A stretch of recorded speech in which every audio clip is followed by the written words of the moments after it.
Every few years, the NBA has a seismic shift either in the offseason or during the NBA season. Back in 2016, the NBA changed when Kevin Durant signed with the Golden State Warriors, and then there were corresponding moves after that in the offseason. Then we had another massive change, a black swan, you could say, in the 2019 offseason, where Kevin Durant and Kyrie go to Brooklyn, Kawhi and Paul George go to Los Angeles, the Lakers trade for Anthony Davis, or that's not even Chris Paul and Russell Westbrook getting traded for each other, Kemba Walker going to the Boston Celtics, Zion Williamson ending up on the Pelicans. And then I feel like we didn't get another one of those big moments until the 2025 trade deadline, where Nico Harrison trades Luka Doncic to the LA Lakers, Jimmy goes from Miami to the Bay Area, we see De'Aaron Fox go from Sacramento to San Antonio, where so many big moves happened. Nobody really even talked about Brandon Ingram to the Toronto Raptors, or Kyle Kuzma to the Milwaukee Bucks, but I'm sure Bucks fans would rather keep it that way. And everything we've been hearing this offseason, which has been a very quiet 2025 offseason, when Shams Charania said at the beginning of the offseason, late in the playoffs, that this could be one of the biggest offseasons of all time. There's even a graphic for it. And you know what? It's been an exciting offseason. Kevin Durant got traded to the Houston Rockets, Desmond Bane to the Orlando Magic, Damian Lillard and Bradley Beal both got stretched and waived, and we saw Miles Turner go to the Bucks. But there have been a lot of rumors and rumblings that the next seismic event in the NBA landscape will be the 2027 offseason. And obviously a lot can change between now and 2027, but you look at how teams are currently orchestrating their roster, not wanting to take on any bad long-term money or even dish out any long-term contracts, it's because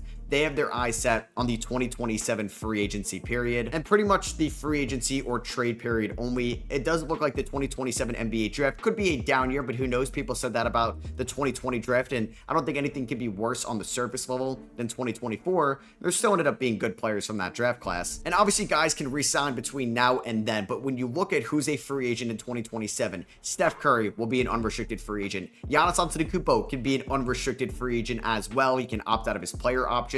Same with Anthony Davis. He could be a free agent at 34. Who's to say that he wants to re-sign with the Dallas Mavericks? It's not like he chose to play for them. He got traded out of nowhere this year at the deadline. Jimmy Butler could be a free agent at 38 years old. Centers like Nikola Jokic and Karl Anthony Towns have player options for the 2028 season. It would obviously make sense for them to opt out and get longer guaranteed money. Paul George has a player option for 2028 at $56.5 million. Sorry, Sixers fans. I can guarantee you right now, he's opting into that deal. I think there's a better chance that in a year from now, Paul George just ends up going down the Bradley Beal or Damian Lillard route, and he gets stretched and waived by the 76ers as they enter into a new era over there in the city of brotherly love. Donovan Mitchell has a $53 million player option. He could be an unrestricted free agent in 2028. Guys like Kawhi Leonard, Zach LaVine, potentially Trae Young, and James Harden can also be unrestricted free agents. There is just so much talent on the surface level in the 2027 offseason. Like I said, a bunch of these guys can re-sign between now and then, but there's still so many others as well. Kyrie Irving can join Anthony Davis and enter free agency. What if Dallas just wants to go in a different direction and just continue building around Cooper Flag? They don't want these guys in their mid-30s. Rudy Gobert, Michael Porter Jr., Jalen Green, Drew Holiday, Julius Randle, Jordan Poole, Tyler Hero, Isaiah Hartenstein, DeJounte Murray,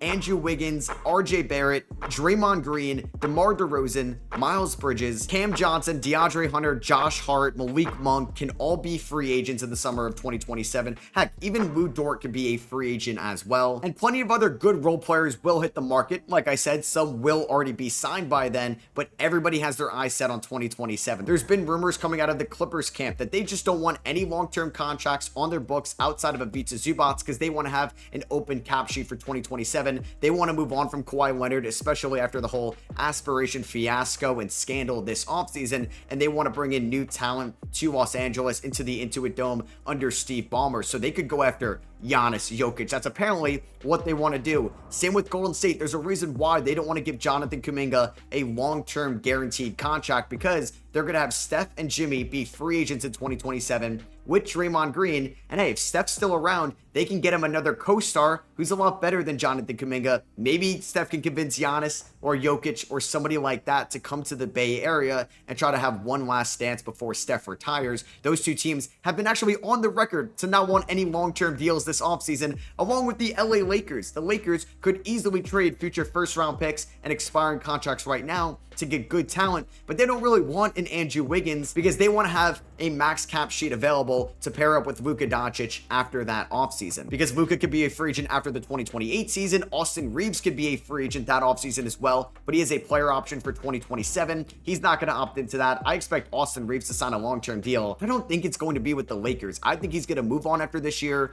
Maybe he gets traded in a sign-and trade in the 2026 offseason because LeBron could not be on the Lakers next year, and they're going to tell Luka, we're going to build the best team around you, but it's going to happen in the 2027 free agency period. But it's not just the Lakers that can have a max sheet available. The Golden State Warriors only have $23 million on their books for the 2028 season. The Clippers have $26 million. That means these teams have over $200 million in cap space going into that offseason. The Brooklyn Nets are going to have $150 million. The Chicago Bulls, another big market, are also going to have $150 million off their books. How about another big market, the Miami Heat? If they don't look to re-sign Tyler Hero, they're going to have about $140 million in free agency spending in the 2027 offseason. The Wizards, the Hornets, the Jazz, the Hawks, the Kings, the Pistons, basically every team can create a max slot in the offseason of 2027 outside of 7 teams. The Boston Celtics, because they're giving Jaylen Brown and Jason Tatum both super maxes right now. Derek White will still be under contract. The Philadelphia 76ers, because they're still paying almost 100% of their cap space to Tyrese Maxey, Joel Embiid,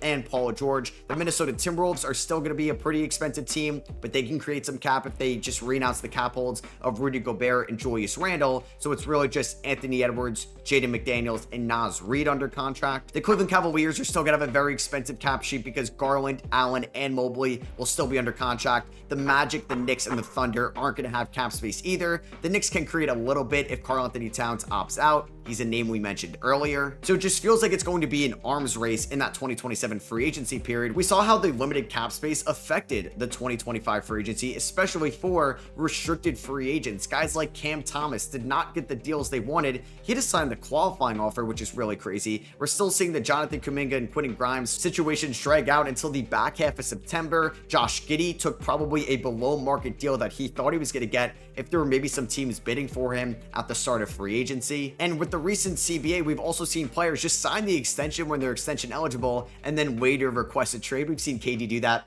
now multiple times because all those 2023 free agents can be restricted free agents as well in 2027. But you know that the Spurs are going to sign Wemby in the offseason of 26. Same with the Men Thompson to the Houston Rockets and probably Brandon Miller to the Charlotte Hornets. But Scoot could be a restricted free agent. Asar Thompson, Anthony Black, Bilal Coulibaly, Derek Lively, Brandon Podziemski. Everybody basically from that 2023 draft class that does not sign an extension next offseason will basically be in the same situation that guys like Cam Johnson, Quentin Grimes, Jonathan Kuminga, and Josh Giddey were this offseason as well. So yeah, going back to that Shams Charania graphic where he said, I think it's going to be the craziest offseason ever. Yeah, that's probably going to be more so the 2027 offseason. So yeah, you can let me know what you guys think down below. Do you think that the offseason of 2027 can actually live up to the hype it has right now? I know it's 2 years from now, but everybody kind of looked at the 2026 offseason with the NBA TV deal skyrocketing a few years prior. You had the 2019 offseason people were looking at as well, with all these guys becoming unrestricted free agents. The 2025 trade deadline just came out of nowhere because Nico Harrison decided to just drop the biggest trade in NBA history on just some random Saturday night. So yeah, let me know what you guys think. Do you think some of these free agents are going to re-sign? Do you think Giannis is just going to re-sign with Milwaukee by then? Jokic is going to re-sign with Denver?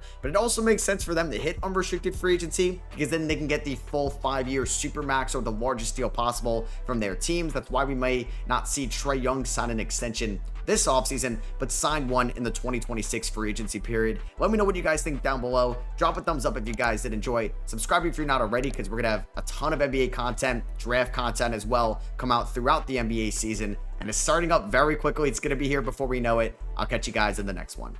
Peace.